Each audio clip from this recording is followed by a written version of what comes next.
then technical support team, and the sales teams. And we have more than 30 plus different products to cater the different industry requirement or the different industry verticals. And we have presence in more than 25 countries with the second largest development team here in Bangalore in India. And yeah, these are some of the industry solutions that we cater from Altair HyperWorks, basically from design and modeling and visualization, and physics simulation, where we discuss on different algorithms to support different industry solutions or the physics applications.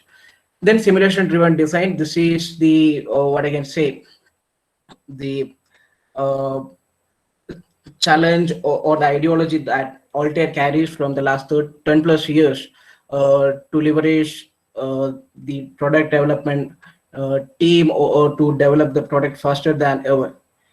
Then we have a couple of products for the data analytics, IoT, and smart product, SmartWorks, like for data analysis applications. And we have tie up with more than 60 plus different CA solutions, which will be available as Altair partner line solutions. When it comes to products, we started our journey with Hypermesh as a flagship product. I hope you are aware of Hypermesh, which is an industry leader in the field of pre-processing. Later, we added OptiStruct as a linear solver and optimization solution. Then we started developing our own tools like MotionView, Hypergraph, and Hyperform for different pre and post-process applications. In the decade of 2000, we started developing a couple of additional products for different simulation applications. Along with the addition of radios, it is an acquired product, so it was added in 2000s. And along with that, we started adding a couple of other products which are required for rendering or any high computing applications. And right now we have around 30 plus different products. I'll be discussing a couple of products in the final slides, which is required for handling any such simulation applications. I won't be discussing the complete list of products. These are some of our major customers from different industry verticals like automotive, aerospace, financial services, and government, and heavy equipment. And I think you can see most of the what I can say, pioneers or industry leaders in that particular industry vertical. In India, I think the Department of Space and the DRDO are one of our major customers from the government segment. And when it comes to private segment, we have very good customer base at Tata and Mahindra kind of companies.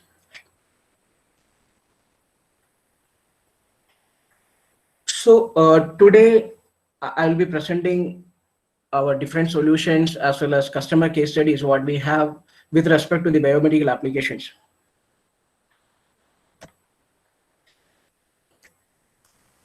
As you can see,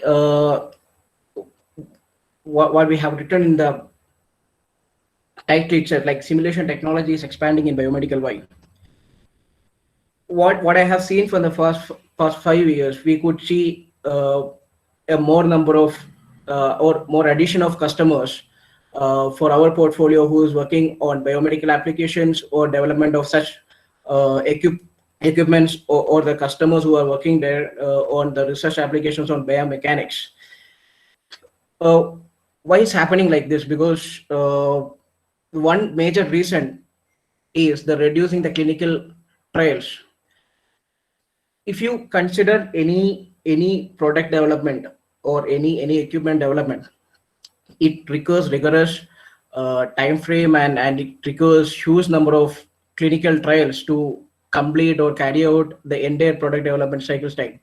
When it comes to any test or any development of any equipments related to healthcare, it requires additional what I can say, we have to take care of additional things to make sure that it is not going to hamper any of your, or it is not going to affect any of its users.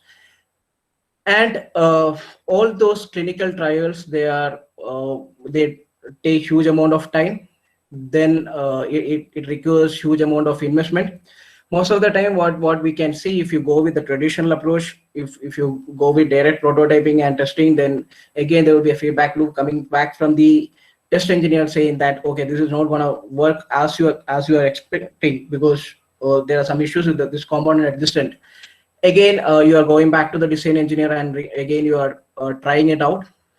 And it may not be for only one kind of solutions. It will be for different applications. You'll be doing it for the drop test, you will be doing it for the manufacturing segment, you will be doing it for the uh, you'll be doing it for the vibration thing, you will be doing it for the multiphysics thing. So you'll be doing it for multiple applications, and it may take 100 iterations or 200 iterations, depends upon the complexity of the problem and complexity of the equipment. Depend if you go with the traditional design approach or this traditional development process. That's where we can introduce the simulation technology, and can come out with a better design or a better solution, which should satisfy would be satisfying your performance requirement through the computer aided engineering solutions. When it comes to optimizing, or when it comes to the optimization uh, of such solutions, that's what we couldn't see in the earlier times, because we used to do it manually with, again, which again takes huge number of iterations, depends upon the complexity of the problem. But now with the development of different solvers, now we can do it using any of such solvers, and we can come up with a better design optimization. There are solvers that supports different streams of optimization, depends upon the component type or the component applications. Then the final and foremost requirement is improving the safety for any such healthcare equipment. And here in Altair, you can do different kind of simulation for any of these biomedical applications. Like, it starts from low and high frequency electromagnetic simulation. So one example is like, suppose if you have a biopsy equipment, and if you want to study the electromagnetic simulation or electromagnetic interference in that particular component, you will be able to do it using the low frequency applications or the solvers. Then you have the multi-phase flow simulation, where it involves different kind of physics, say as the structural and CFD and MBD and CFD.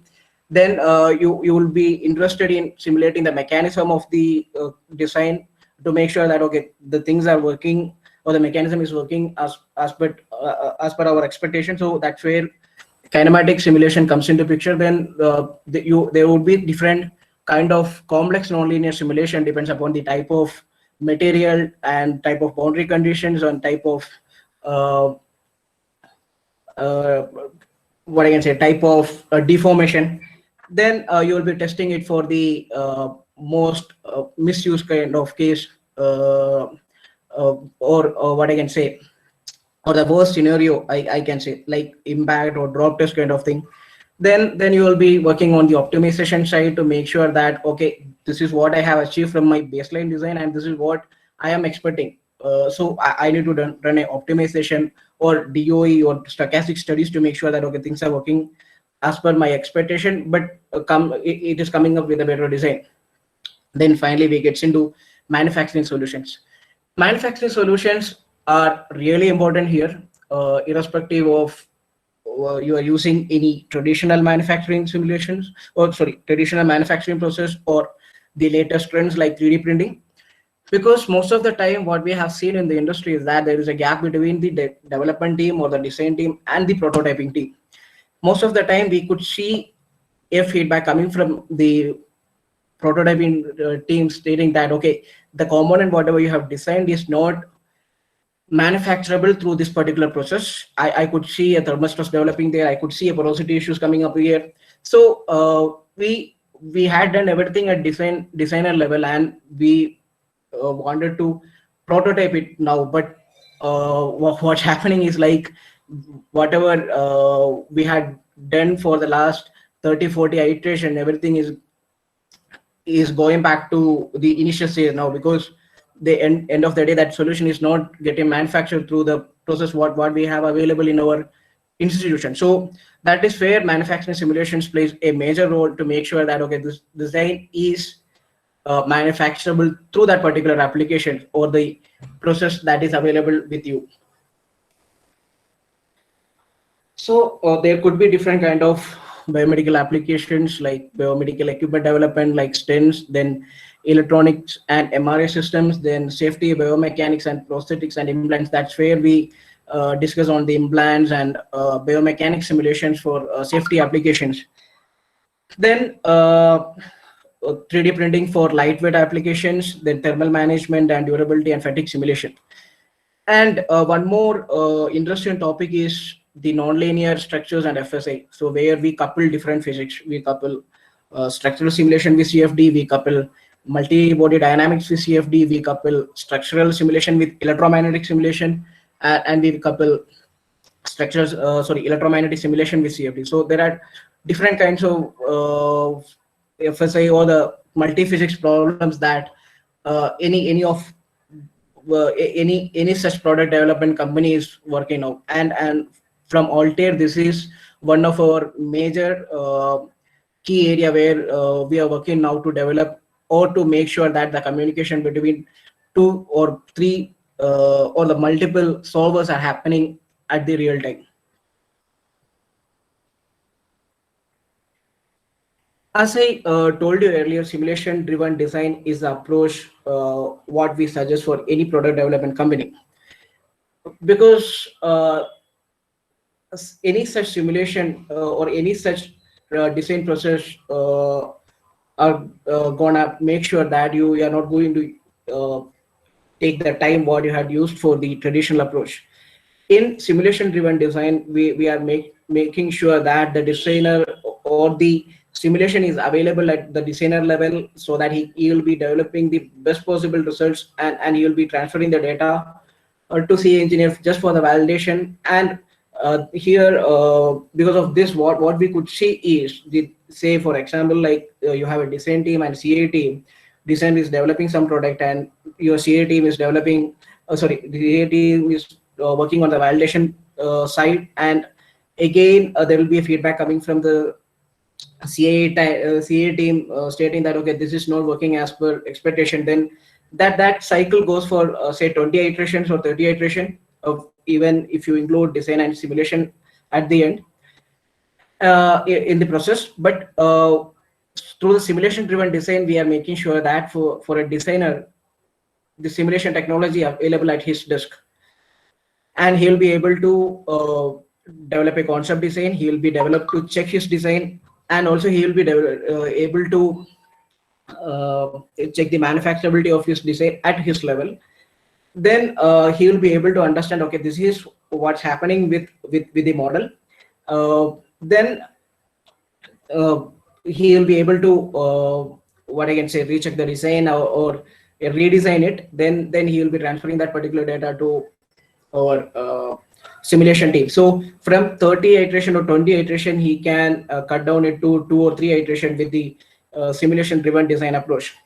And one major question which can come up here is like the designer, he won't be knowing the complexity of FEA problem, but how would we do this? So these solutions, what we suggest here from Altair, we don't need to worry about the designer's knowledge at or about the FEA process or the complexity of FEA, because the tools are very simple enough. If the designer knows his application and the loading or the boundary conditions or the material what he's going to use, then even without doing the machine, we can do any kind of such complex simulation at designer level and take it forward or further for the CA level or CA team. So with this, I would like to start with different applications that we have in or different case studies what we have with respect to biomedical applications. So I'll be discussing on system level simulation, I will be discussing on multi-physics, optimization, and complex nonlinear solutions. So to begin with, I always prefer to go with system level simulation always. Like for any of my presentation or any of my project execution or what I can say development, I would always suggest the system level simulation first. System level simulation, it can be a 1D or 3D simulation, or in 1D case you will be have a 1D diagram where you are simulating or you are aligning different components and simulating that 1D level simulation. When it comes to 3D system level simulation, we talk about the multi-board dynamics or multi-voltage simulation. So whenever you have a motion between the relative motion between the components, you will have to you will be interested in simulating the or understanding the forces or the way the mechanism works and the motion excitation coming on those components.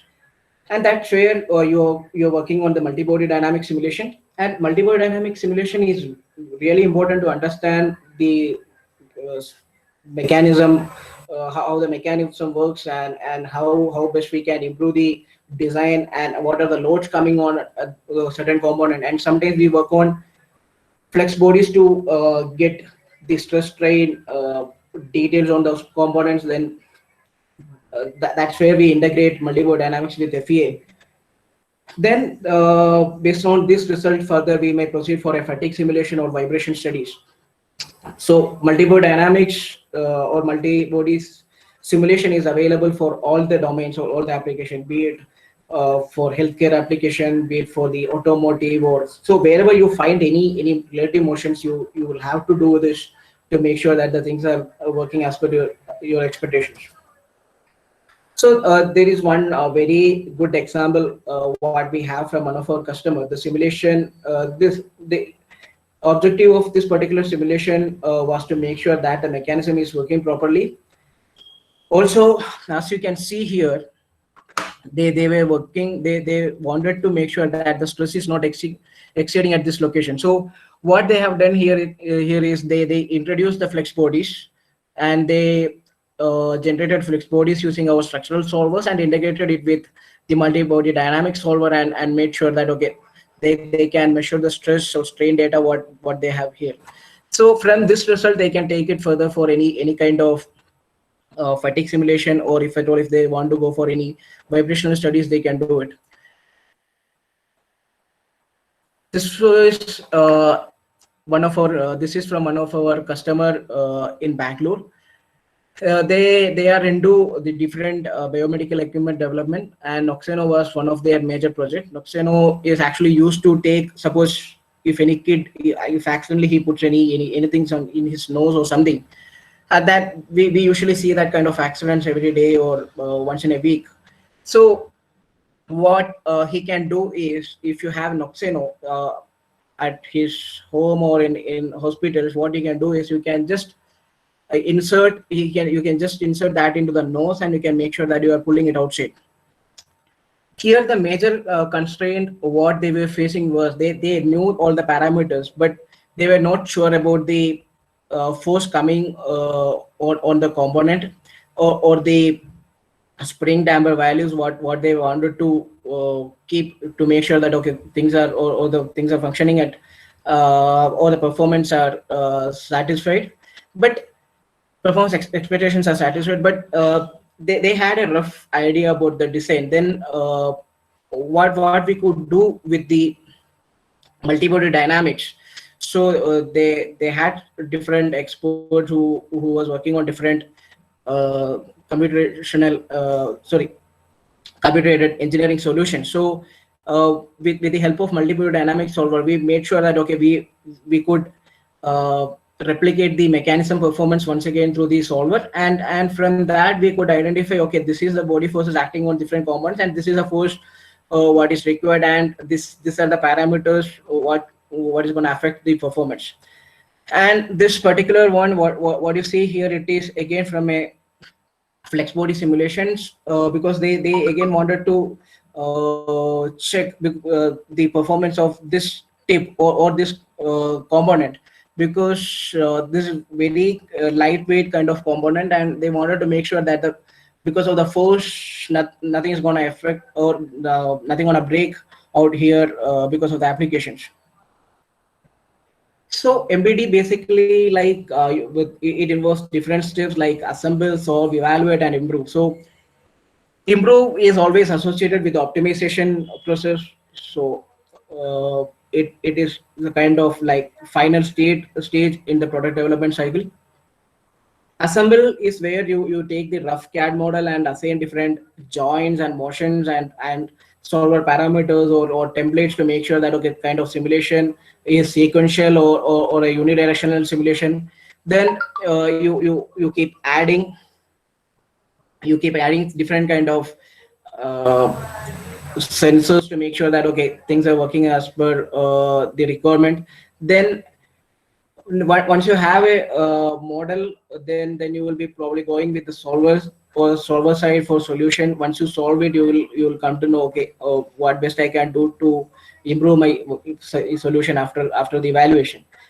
Again, the applications can be like rigid body. So most of the time customers go with rigid body applications, if at all, if they are interested in finding out the stress strain or the deformation in a particular component, then they will go with the linear flexible or non-linear flex bodies. So once you have a model where you have worked on the mechanism simulation, now you got the loads, now you want to apply it on something like for a structural case. So that is where we have to move to the next stage. That is where we have modeling and visualization. So modeling, when it comes to modeling and visualization, this is where you work on pre-processing side. We call it as finite element modeling. So this computational modeling and simulation, which uses the computer-based mathematical techniques, it is on the verge of revolutionizing the field of medical devices. Because here you are taking the real-time model scan from any of your patient, and you're going to use it for any kind of implant or further studies. So this modeling techniques allow computer models to eliminate the bad ideas and refine good ones long before they leave the drawing board. So this computer models essentially make sure that the performance of cutting edge medical devices for the usage in various patient groups, or the ensuring that they are safe and effective and can reach a physician. So this is the first stage in before any kind of complex simulations. Here what you see is like a scanned file from the CT scan from the vertebral lumbar. Then this lumbar spine needed to be meshed, because they can do for X or tetra mesh, but they wanted to make sure that the time they require for the simulation should be minimal. And hexa meshing is very tough when it comes to the complex models, but they wanted to proceed it further with the hexa meshing approach. So what they had done is like wherever they wanted, they could place the hexa mesh, they considered it for hexa meshing, and wherever it takes more time to mesh with hexa mesh, they went for the second order tetrahedral element. So they made sure that they are balancing the accuracy, speeds of simulation, and the time for post processing. They used multiple options here. Initially, they created some kind of 2D elements on this face, as you can see like this. Then they started shifting it towards the bottom side. Then they projected or mapped the 3D elements along the direction. Then they had a surface coming here, which was not at all smooth, or the outer surface. So what they had done is like they took this outer face of the 3D element, which is extruded from the top to bottom. They projected it towards the outside. Then again they made it as a shell layer. Then they created a 3D mesh between that. The user was had very good what I can say experience on hypermesh, and it was like well planned pre-processing steps that he had to follow. So again in these locations, he wanted to make sure that he's not going to spend so much time for meshing. So he went with the tetramesh simulate meshing process, and he just connected it through the node-node connectivity approach. Because some customers, they usually go with the tight connection or any kind of freeze contact at this location, but this customer made sure that okay, he's going to use the node-to-node connectivity, or he is going to make sure that it has node-node connectivity. This is one more example where we have a knee joint. Again, this model comes from the artificial knee joint, and they were working on different kind of demi modeling kind of approach. So what they had done is like they meshed it with tetrahedral elements. So they initially created a shell layer, because if you see any such component, it will have many small spikes. So if you have ever come across any of such scan data, and for this customer, they were okay with tetrahedral element. So what they have done is like to make sure that they are capturing all the spikes, they went with a triad mesh first, and in the triad 2D mesh, they made sure that it is mapping all the features. Then from that 2D triad, they extruded the 3D mesh. So usually you can do it for different kind of applications, like for heart valve design, then artery modeling, or joints and implant, or any detailed human model for research. So you could see there are different companies who works on a dummy model for safety simulations. So for them also, like they have to work on they have to spend huge time for meshing to make sure that they are matching the requirement, or they are matching it with the real-time model. This is one more example where the customer meshed that entire component with bonds and made sure that he is mapping all the features. It was like very good example of where he did it. I think he didn't spend much time for meshing it. This is one more model where the customer wanted to model the heart valve, but he modeled those surfaces using the 2D mesh, and also he had a challenge to model the fluid particles. So there are different approaches. You can use Eulerian approach, or you can use the SPH modeling, smooth particle hydrodynamics models, to represent the fluid domain. So whatever dots that you see here, that is SPH elements, or smooth particle hydrodynamics elements.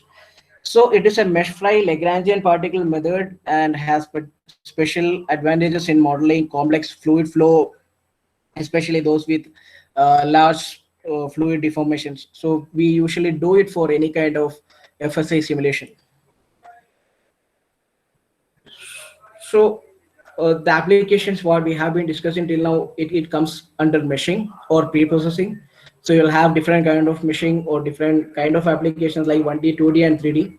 Depends upon the model that you're having, you will have to choose any of this. When your cross section is very small as compared to the length or other two dimensions, then probably you will be working on the 1D. Then when you have a sheet metal or plastic kind of component, you will be working on the 2D segment. Then when all the dimensions are comparable, you will be using for 3D elements.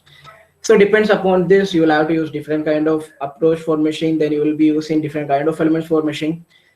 And there are certain kind of 0D elements where, suppose if you want to constrain the motion, or if you want to constrain the or if you want to apply the forces, or if you want to apply the masses, so where you will be using those kind of applications.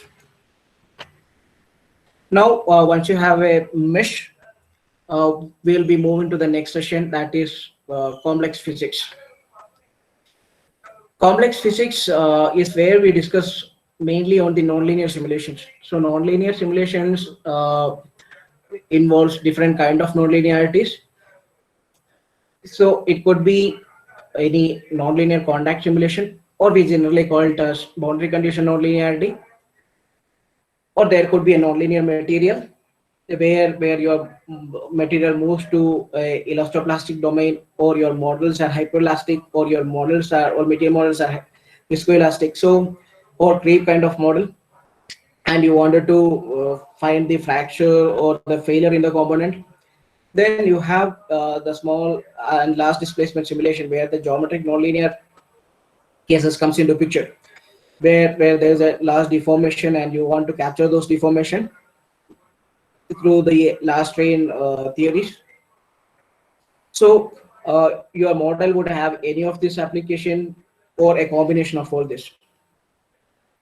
So whenever you have any boundary condition nonlinearity, or any nonlinearity in the material space, or any nonlinearity in your deformation, you will have to go with nonlinear applications. Again, there are two different applications, like cases where you have the implicit solvers or explicit solvers. So it depends upon the application. Say for example, anything what happens in fraction of seconds, you would be using an explicit solver, and when the loading is in a quasi-static domain, then you will be probably using the implicit solver. So be it implicit or explicit, you will have to make sure that the solver is capturing all the nonlinearities associated with the problem.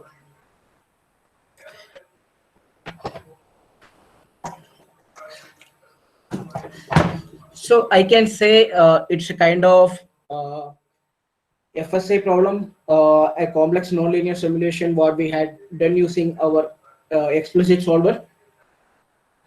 Here, a kind certain initial velocity was assigned for the SPS particles, and the objective was it has to replicate the same application what it has in the actual domain or the actual environment.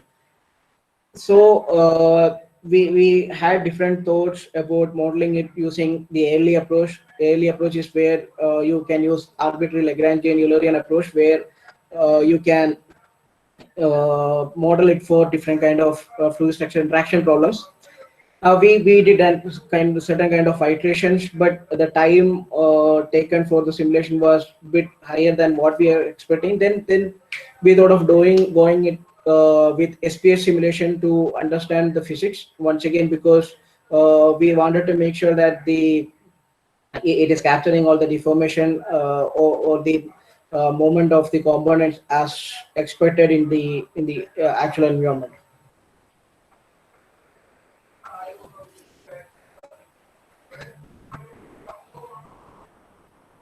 So this is a part of our one of our customers' dummy development team. So this computational modeling is a growing component in the, what I can say, the biomechanics and trauma research kind of applications. Here, for this particular customer, they were using it for different kind of safety requirement or safety applications. And the FE models of these different body systems must then integrated to formulate the model of an entire human body. So mean to say that it should satisfy all the requirement, or it should comply with the actual requirement.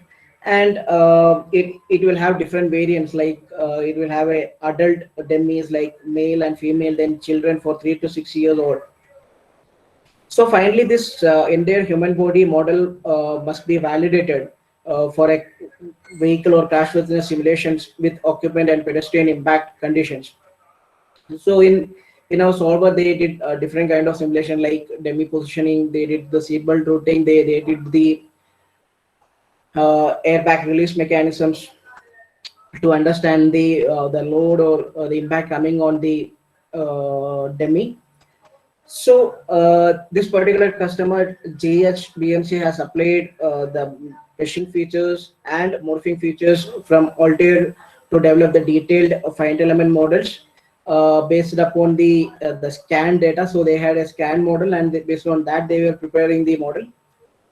So if they had the scan data of human body organs, tissues, and skeletal systems, then they later got into this simulation stage, and they were able to carry out the simulation successfully here in the virtual environment. This is one more case study where the customer was working on the pedestrian or sorry, the motorcyclist accident versus the infrastructure. So with two different cases where it has the where, with two cases, like one with helmet and one without helmet. So objective of this work has been to develop the advanced the protection methods for the motorcycle riders. Then wanted to capture the real time scenarios or real world scenarios identified in the earlier work packages. Here the condition, as you can see, the model was moving in 60 km/s speed, then 30-degree impact angle. So they wanted to optimize the helmet component as well to make sure that minimum injury to make sure the minimum injury to the head or the or the um, cyclist. So they went with hyper study for based on the post processing results, and their conclusions were they were able to successfully validate and develop the methods, and they could optimize the components.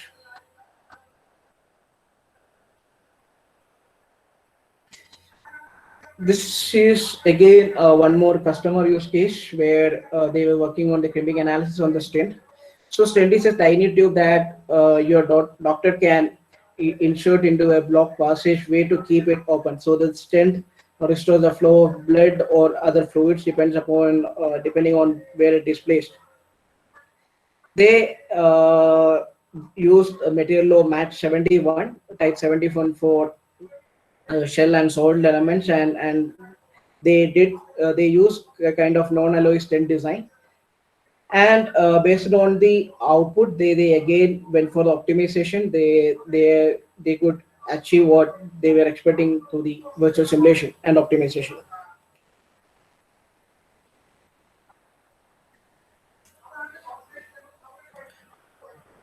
Next one is LLMS, or I can say the lower limb model for safety validation. So this is developed to study the injury biomechanics in vehicle pedestrian collisions. So they did it with the cost and the volunteers test. So they wanted to validate different materials for the ligaments, tendons, and bones.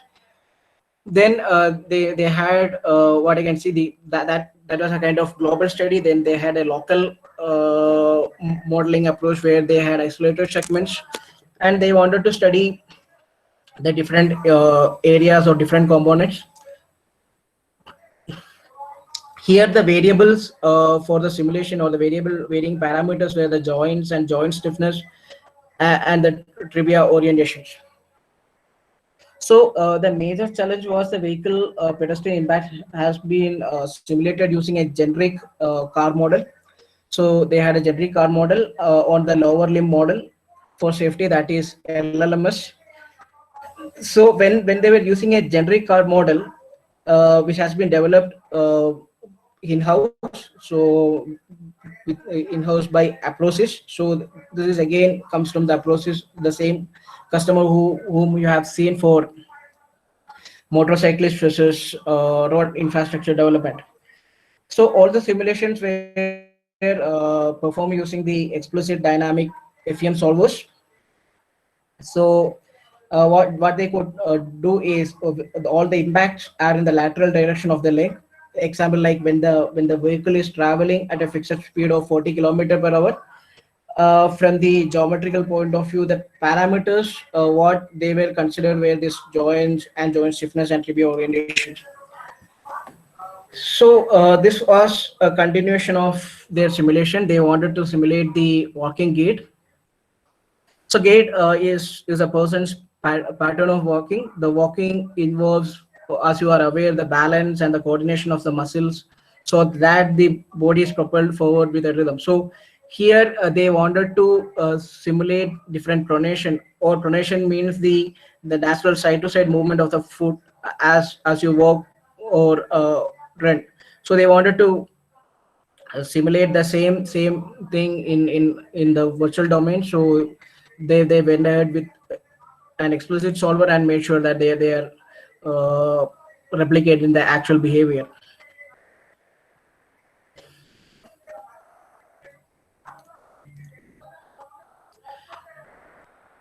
This is one more customer case study where they were working on the shoe sole. So mainly for the sports applications. As you're aware, the sports injuries, the back pain or spinal stenosis or the ruptured disc, or any kind of such simulations, they are like whenever these are closely related or related to any sports injuries, and these are some of the most common musculoskeletal conditions that can occur at any age. So when you use uh, what I can say, a different design, or the worst case design for your shoes or shoe sole, then it can also affect the musculoskeletal activities in your body or the leg. Then here they wanted to simulate the pressure coming, or the stress coming on the joint as well as the skeleton or the bone area because of this particular design. Then they wanted to optimize it also, so they used a combination of hyperstudy and explicit solver, and their objectives were like they wanted to minimize the trivia shaft vibrations. Then they wanted to minimize the peak stress on the calcaneum and tibia. Then they wanted to make sure that there is minimum elastic rebound.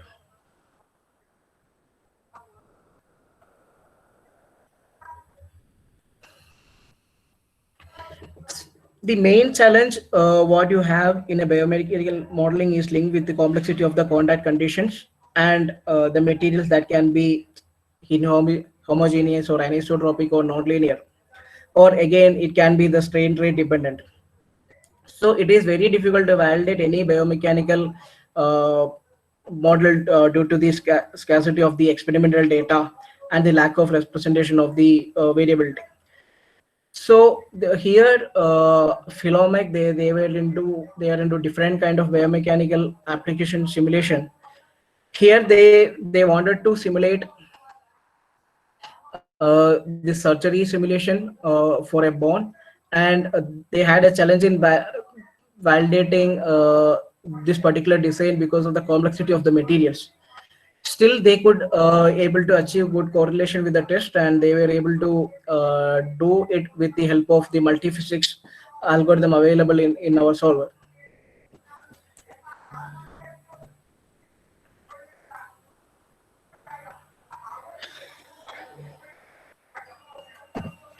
This is one more case study where the customer was working on the petrous bone uh, and its fracture under the lateral impact. Here, the challenge was to identify the right uh, failure model to capture the physics. They took a real-time model from the CT scan data, and they did an impact simulation at this particular petrous bone.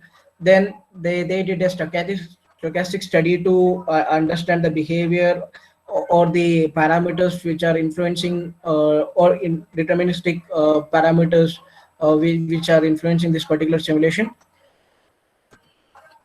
This is one more design or the study where the objective was to investigate the load transmission from within the pelvic ring under the physiological loading during the gait, and to correlate this result with clinical findings.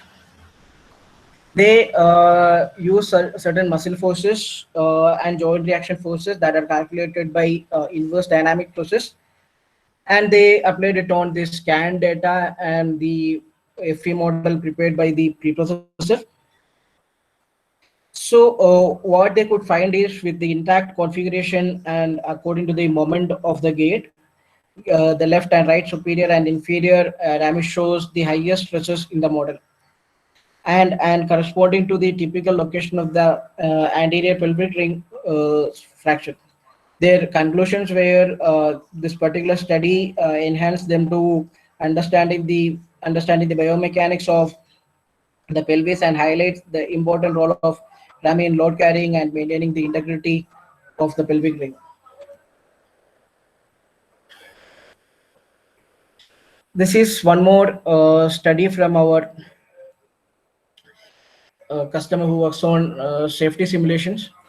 Here, they wanted to simulate it for the human child model, which includes all those data from the skeleton, muscles, organs, and ligaments. And here also their objective was to replicate the actual or the real time problem.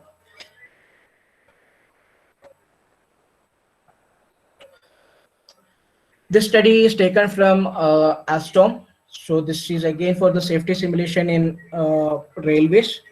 They wanted to study the behavior of the dummies during the impact or the impact simulations or the crash test, and they wanted to check the energy carried out or the carry forwarded by the different dummy. It could be the head, it could be the abdomen side, and the deformation or the what I can say the breakage or happening at the dummy model.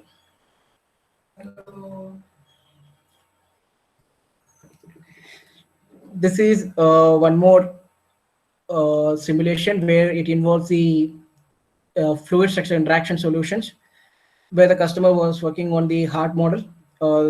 They are from Medical University of Marseille, and they used a combination of SPH and shell elements to replicate the simulation.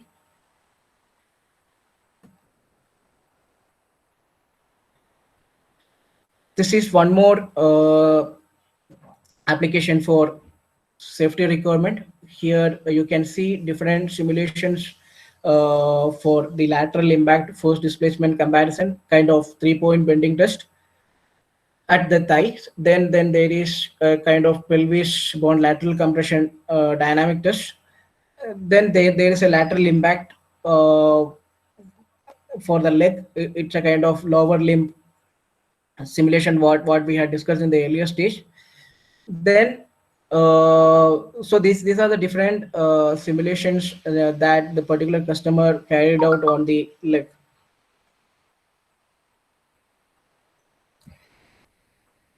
So with this, I would like to move to the next one, multiphysics. So we have been discussing on complex nonlinear simulations. Then we discussed a few examples on multiphysics. Now we will get into the discussions where we can couple the real-time solvers, like coupling structure with CFD or CFD with MBD kind of applications. So in multiphysics, we discuss on structural mechanics, heat transfer problems, fluid flow, then electromagnetics, then multibody dynamics and acoustic simulation, then optimization.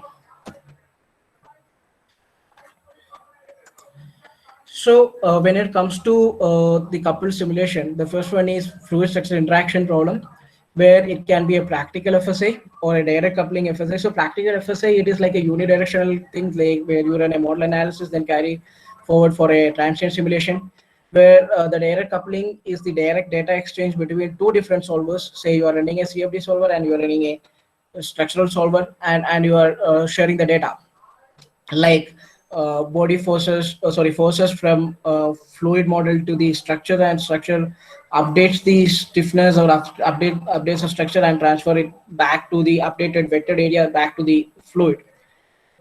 So here we can see this particular valve design where they were working on a pressure controlled regulating valve. As you can see here, it has a flap and two pressure like pipe which controls the pressures. So here the flap will be controlled using a electric motor through the electrical signals, and they wanted to make sure that they are maintaining the pressure through the control of this flap. So this is generally used for uh, any kind of, what I can say, fluid movement, like any glucose flow, or any kind of such applications in biomedical applications. Then one important thing what we wanted to study is the effects of this fluid forces on this flap, and the stresses develop get the kind of stresses that are getting updated or developed on this particular flap, and to study further, and wanted to investigate is there any chances of optimization on that particular flap. And this could find a very good correlation with the actual physics. Next one is again a coupling between the electromagnetic simulation and structures. So we call it as vibroacoustic simulations. This happens whenever you have a structural or whenever your component has a motor associated with that. So when you have a motor simulation tool, what you can do is you can do a electromagnetic simulation. You can extract the EM forces developed at the electromagnetic solver. Then you can export it to the structural mesh on the structural solver to run an acoustic simulation to find out the equivalent radiated power generated, or to develop the sound pressure level generated by the solver. So this is where we work on electromagnetics or vibroacoustic simulation. This has very good importance in the current scenario, because most of us are moving towards the e-mobility segment. But it is not only limited to the e-mobility segment, it is associated with any equipment which has any electric motors associated with. And with the help of infinite acoustic element, you can simulate or you can measure the sound pressure levels at a particular point, say 1 meter or 2 meter away from that equipment. So you can use different approaches, or different uh, kind of methodologies to make sure that you are replicating the actual physics. So this is electromagnetic forces from the flex. This is where you develop it, and you will put it on the structural mesh. Then you will run a structural simulations to understand the vibration behaviors. So whatever you see here, it is acoustic cavity mesh surrounded by the equipment, so that you are measuring the sound pressure level at different microphone locations. So here each node represent the microphone location, and if you have any specific locations, you can specify only that particular node and get the output requested.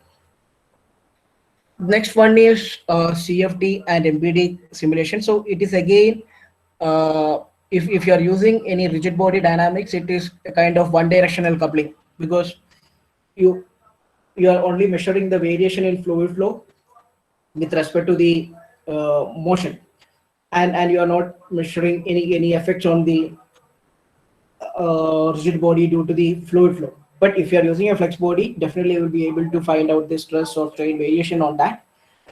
But what we had seen is most of the time, then customer directly go with the CFD and nonlinear structural FSI.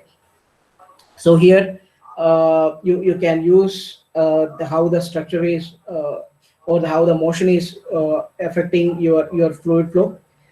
So this is usually done in most of the human demi movements, where a kind of prosthetic part replacement compared to the human body is required. So again, it can be used in different biomedical equipments where it involves a valve. Say because of the fluid force, the valve has to move and close or open the system. Then the valve position will be that particular data will be sent back to the Accusol. Then again, or the CFD solver. Then the CFD solver will again update the flow, and because of the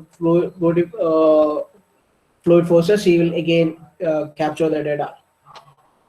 This one again, a coupling between electromagnetic and CFD solver, where if you want to find out the thermal simulation associated with the electromagnetic application. Same case like the any equipment which has electric motors. So here, what best we can do is we can simulate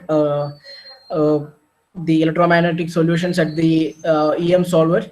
Then you can generate the power density. Then that particular temperature can be transferred to the fluid flow.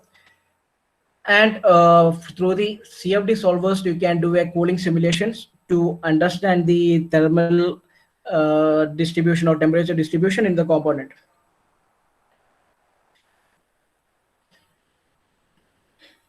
So those were the different applications what we have associated with the multiphysics application, especially for biomedical vertical.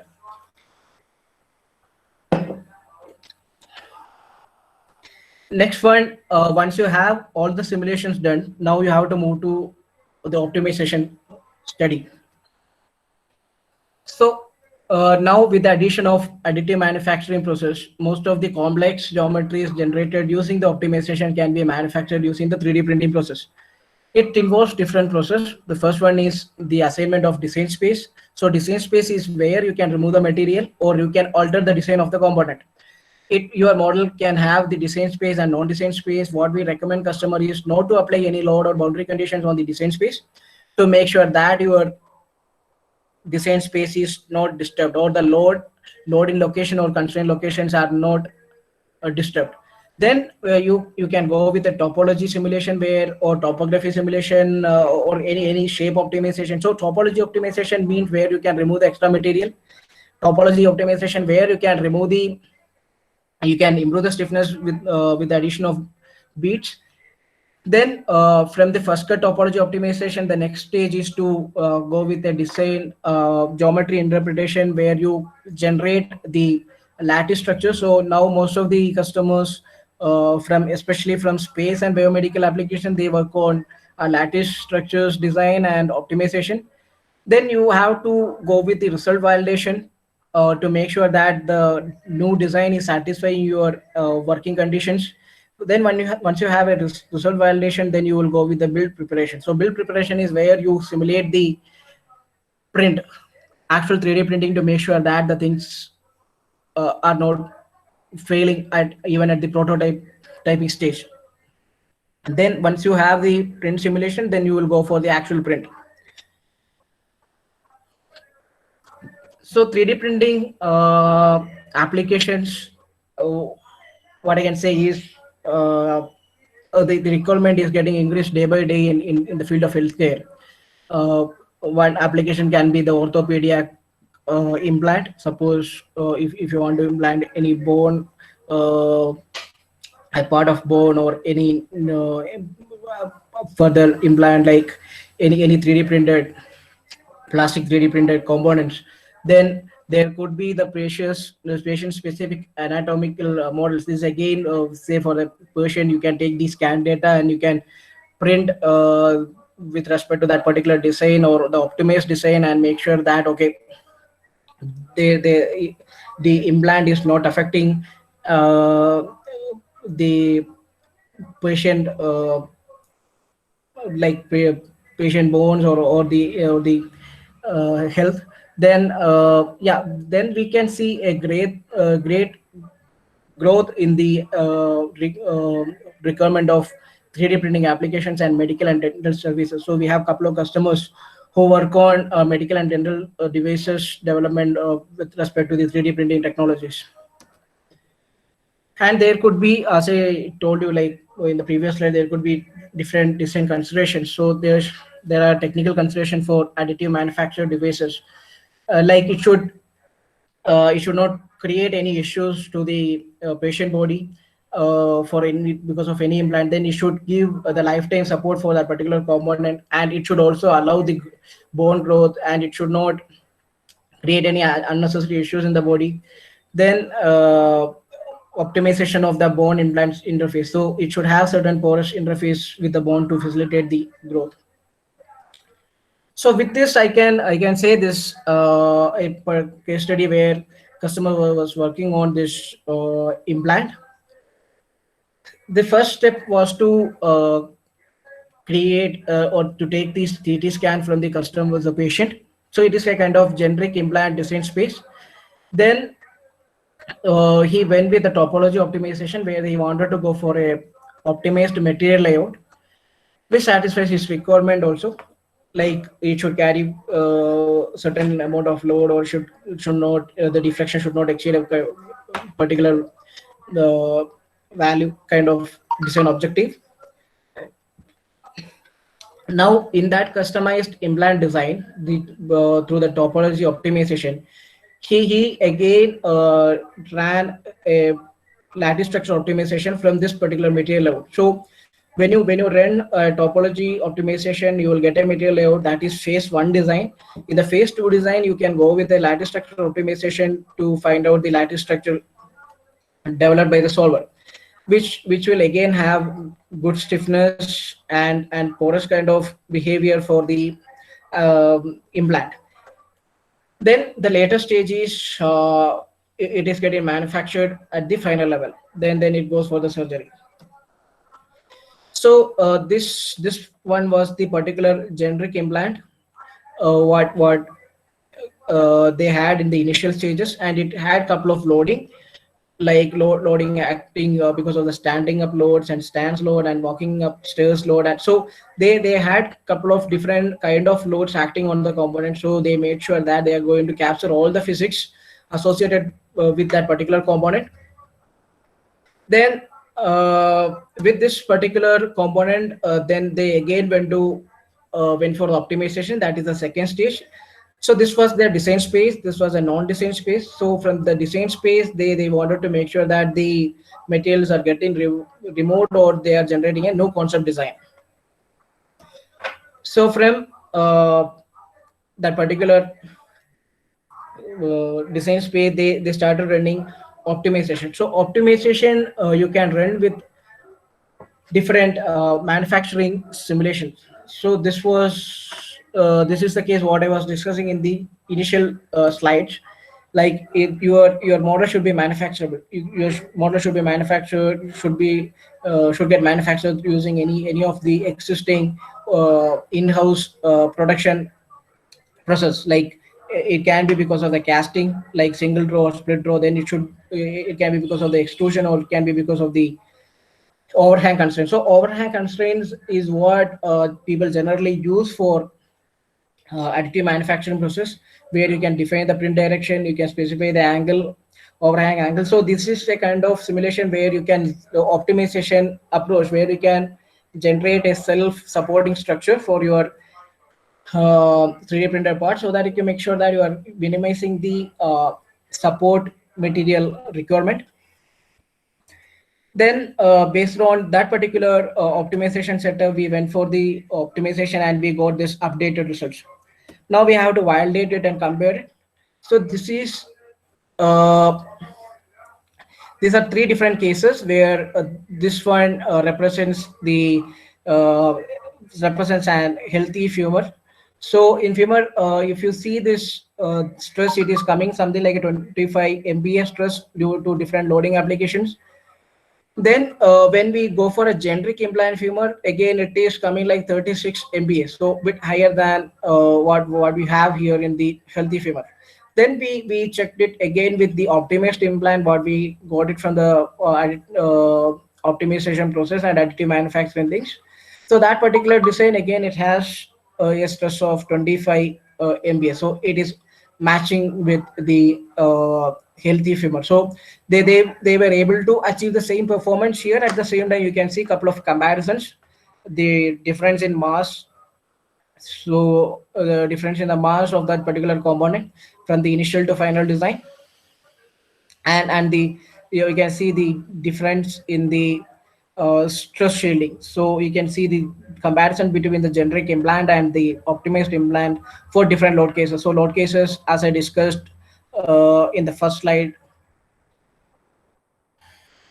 where the different load cases like standing up load, stance load, and walking up stairs load, and walking down the stairs load. So those are the different load cases, and they could make a good correlation or comparison. And this is the final stage in the simulation approach, where you wanted to check the manufacturability of the model. So here they went for testing the print or simulating the printing process in the virtual domain. So you can specify the support structure, you can specify uh, the bed size of your printer, and you can specify the direction along which you want to print. So what happens is, like, when even if you go for the additive manufacturing process, if you don't keep the necessary requirements or the setup, it can come up with different issues. Like, it can develop certain kind of thermal stress in the component, it can develop kind of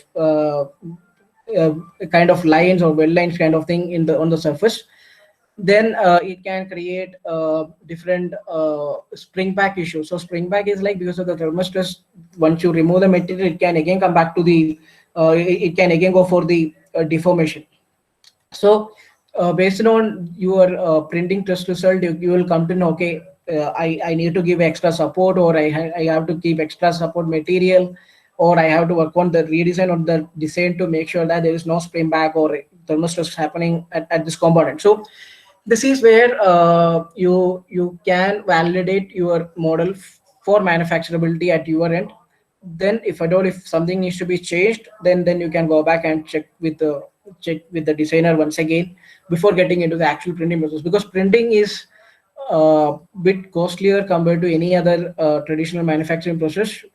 uh, it is bit expensive. So you don't want to waste the support material, you don't want to waste the metal powder what you are using. So you can make sure that you are not wasting it. So the femur insert is one more application where suppose the person has lost a bit of the bones or any such areas where you want to replace it with the lattice structure. So it happens when he met with an accident, or when because of the cancer or something, he lost this area, and then you want to replace it. So once you have the lattice structure, it is optimized for the maximum stiffness, and it will also make sure that it has a porous structure which allow the bone growth. So you can see different stages here, the generate, the final CAD. This is the initial design, the where you have a concept design for implant or the 3D printing. Then you have a lattice structure optimization, and you can see the lattice structure developed by the tool for this particular applications. This is one more optimization where we did for a stent optimization. So here we had different shape variables like the thickness and radius of this particular stent, and we did a DOE study and optimization study on this particular stent using HypoStudy. So we generated the objective was to maximize the radial strength while not violating the imposed constraints on the measured responses. It has different loading phases like reinforced, relaxation, and expansion kind of thing. Then we what we could do is we were trying to change this traditional design or the CAD design using at FEA model level using the morphing techniques. So we have a couple of mesh morphing techniques where we can use it for altering the shape. So these are different design or the shape variables what we had with respect to the baseline design. So here you can see it is radius plus 25% in the baseline design, then 25% plus or minus for the width, then 25% plus or minus for the baseline or thickness, then this is for the length.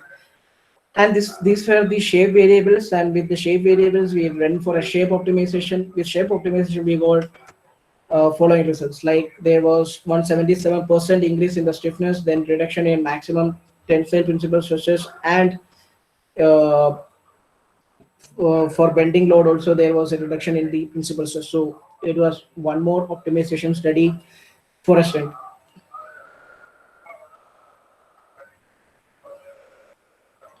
So yeah, this is a project where we had used all the applications what I discussed before, like machine, like mechanical simulation, multi-physics, manufacturability, optimization. So everything has been used in this particular project.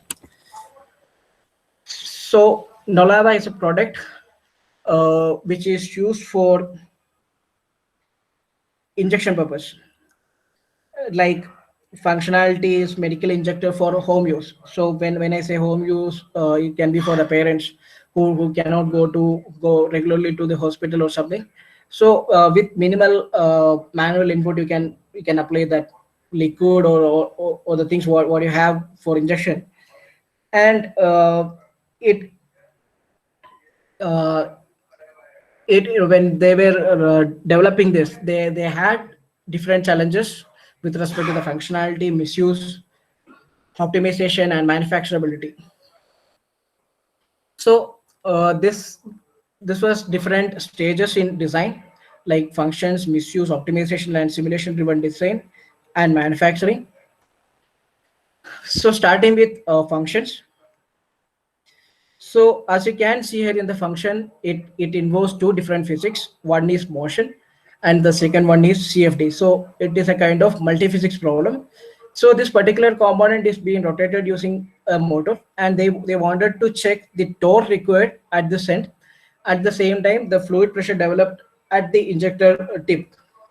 So they wanted to measure the torque required for a specific pressure level input. And there are different cases, like it will have certain constraints at the designer locations. So they had to check for the mechanism simulation. Again, they wanted to see if at all if there are any stresses being developed at the component because of the fluid pressure. Then the second case is misuse. So misuse is like if you use it for any worst case scenarios. So there are different worst case scenarios, like suppose if you are applying a force against the mechanism, like here if you are applying a force, so they wanted to find out the worst force that is applied on the component, and their force criteria was 100 newtons, and they still further loading it, and they found at near to 140 there is a snap happening at these locations, like failure.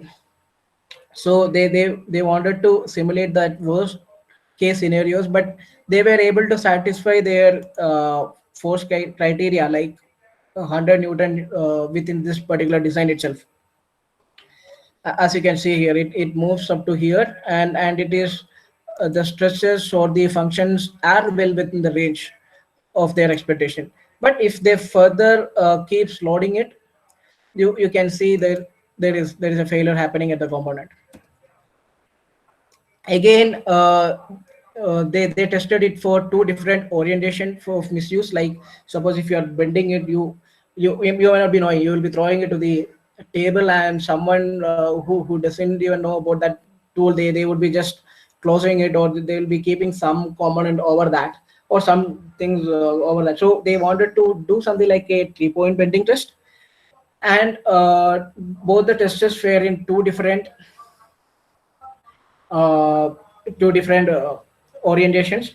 So, and then they wanted to check the maximum stresses getting developed and those locations, and they wanted to make sure that they are not disturbing the fluid cavity also because of this. So or the maximum stress developed at during these loading simulations or loading conditions.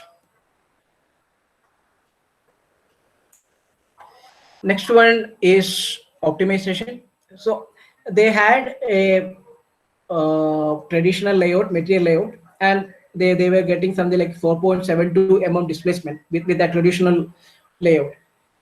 And the next step is what we wanted to do is we wanted to optimize the things. So as the first stage of optimization, what we usually do is we will remove the complete traditional design. We will create a complete design space. So we specified entire region as a design space. And when we go for an optimization run, this is the new design that is suggested you by the solver. because of the optimization run. So which has a better performance compared to the, or better stiffness compared to the actual or the initial design or the baseline design. I think you can see a comparison between these two here, the traditional one and the new design. So the new design, the displacement is not even coming near to 3 mm. So where the for the baseline design, you can see it is coming like 4.4 mm here. But here, if you see, the maximum stress is somewhere like, yeah, less than 2.4. Now again, we have to test it for the certain cases like drop test. So for drop test also, it has different orientations. You can see both the orientations here, inverted one and the normal one. And we were testing it from 1 meter distance, and we wanted to check the what I can say, the behavior of the structure. And what we could find is that there is a uh, plastic strain which is getting developed at this location.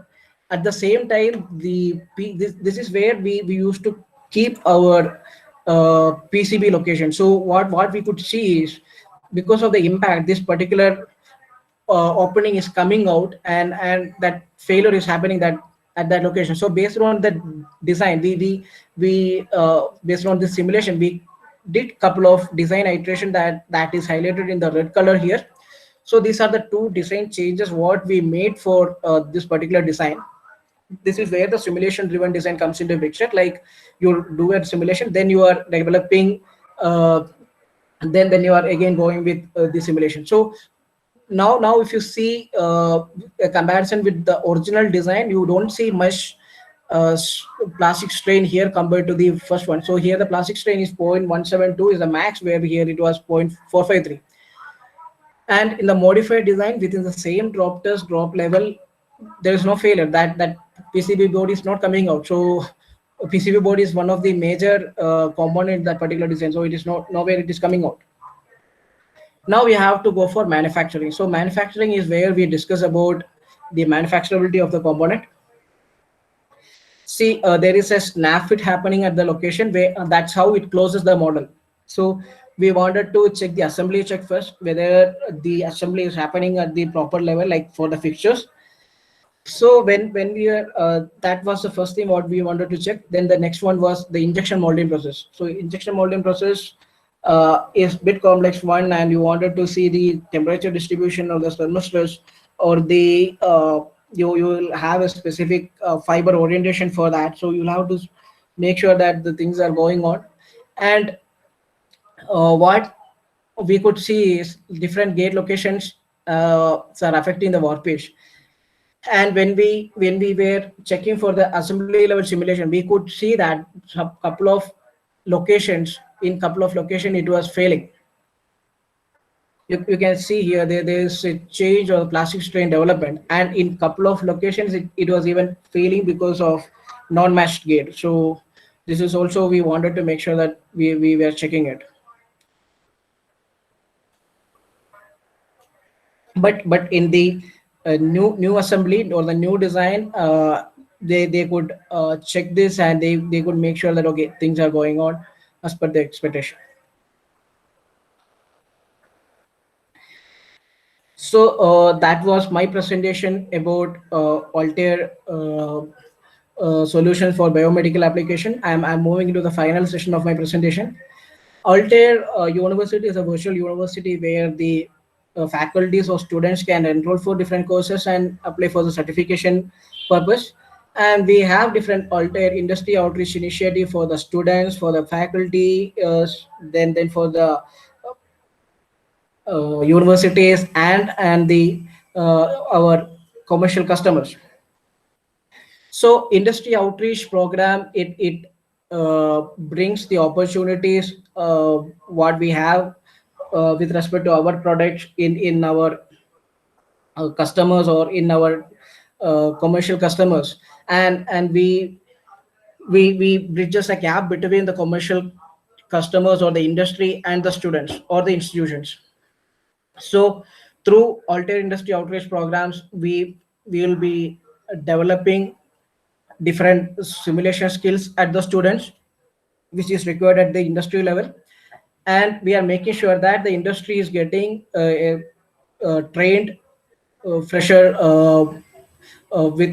which will be, what I can say, which will be minimizing their effort in training a new guy for a particular problem or simulation. At the same time, we are making sure that the institutions, they are getting the latest details or opportunity to interact with the industry companies or in industry customers, and their students can attend their interviews directly, or they can apply for the different openings available in inside this Altair industry outreach programs. And along with that, we have different online learning programs where we have different streams of learning process for linear analysis, optimization, or nonlinear simulation, or multi-board dynamics, or electromagnetic simulations. Again, we help deemed universities to develop their syllabus uh, with respect to different simulation solutions to make sure that the students are getting sufficient knowledge on the actual physics along with the theoretical knowledge through his uh, syllabus. And we have around 26 different ebooks for different solutions or the industry vertical applications, where you can just log in and download these products. So the models or the case studies what I have been displaying in my presentation, they are all taken from my our own projects or the works what we have done in our simulations. So we have different products for modeling and visualization, like pre-processors and post-processors. So Hypermesh is an industry leader in the field of uh, meshing, where you can use it for the meshing in the complex model assemblies or any kind of domain-based application like crash kind of application or aerospace kind of applications. And for the CA visualization or result visualization, you can use Hyperview, where you can animate the component, you animate the results, you can compare it with the actual physical problem, like importing a video from the test or the real test, and comparing it with the actual virtual test, like what you have seen here.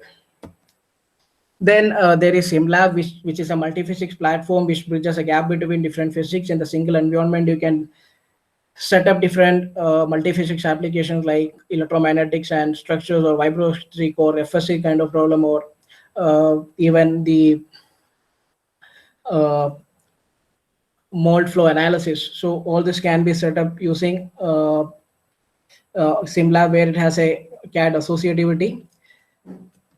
Then for fatigue, life, and durability prediction, we have HyperLife. HyperLife supports both the vibration fatigue and complex fatigue simulations, and it also has different material libraries. Like I think more than 100 plus material data available for running the fatigue simulation. Then when it comes to physics analysis, we have different solvers. I won't be discussing on the complete solvers. So OptiStruct is where you use it for the linear non-linear simulation, but it is an implicit solver, and it is a powerful solver in the field of NVH, noise, vibration, and other simulation. Then it is an industry leader in the field of optimization. So the optimization studies that you had seen, most of the in most of the slides, they are all done using, most of them are done using optimization. It supports topology, topography, size, shapes, free size, and free shape optimization. On top of that, where you can assign even certain what I can say specific optimization requirement also. Then radios. So most of the results that you had seen in the nonlinear domain, they are all taken from Altair radio simulations. Radius is an explicit solver used for highly nonlinear dynamics solutions. So it supports more than 140 plus different material models. It has more than 25 plus different failure models. It supports different uh, contact algorithm. It supports complex loading conditions. It is a 5-star rated solver for crash applications, and we have been in the market for the last 30 plus years. Then the motion simulations were carried out using a multi-body solver called Motion Solve. It has inbuilt vehicle dynamic library. Then you can couple it with different physics, like you can couple it with 1D solver or any system level simulation solver like Simulink or Active. You can do a coupled simulation. Then you can couple it with CFD to make sure that you are running a coupled CFD MBD simulations. Then for computational fluid dynamics, we have AccuSolve. So for all the fluid cases, what we were discussing, I've been referring AccuSolve. AccuSolve is a powerful computational fluid dynamics solver for any subsonic simulations. You can simulate the heat transfer problem or multi-phase simulations or moving mesh simulations using this AccuSolve problem, and you can couple it with any of our structural solvers for running any coupled FSI simulation. Then for any math scripting and data analysis, we have Altair Compose. So even if you have any existing MATLAB codes, you can take it into Compose and you can run it using Compose. Again, one advantage what we have here with respect to the CA domain is if you have a CA result and you can take that CA result inside Compose and you can run a derived result application. Like you have a stress result and you want to find out the creep life from that stress results using some equations. So for that, you can import that result into, we have a CA reader in Compose and you can take the result into the Compose and you can do it. So for the concept design or optimization, or that print simulation we were discussing on Inspire. So Inspire is a concept generation tool for designers. So with this, they can check the manufacturability and the concept design generation at designer level itself using Altair Inspire. So I think with this, I would like to conclude my session. So I hope this session was fruitful for you guys. Okay. Thank you, sir. Now I request our participant to pose any questions if they have any.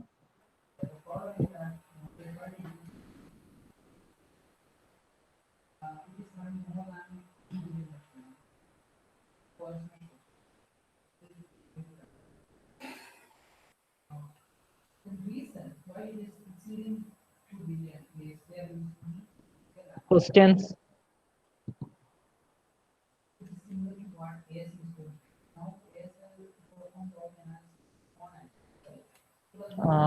If there are no questions, I think we can conclude. So, on behalf of Dadiri School of Engineering and Technology, I thank Sujit sir for giving us a wonderful session. Thank you, sir. Thank you. Thank you for this opportunity. I hope everyone is staying safe during this tough pandemic situations. Thank you. Thank you.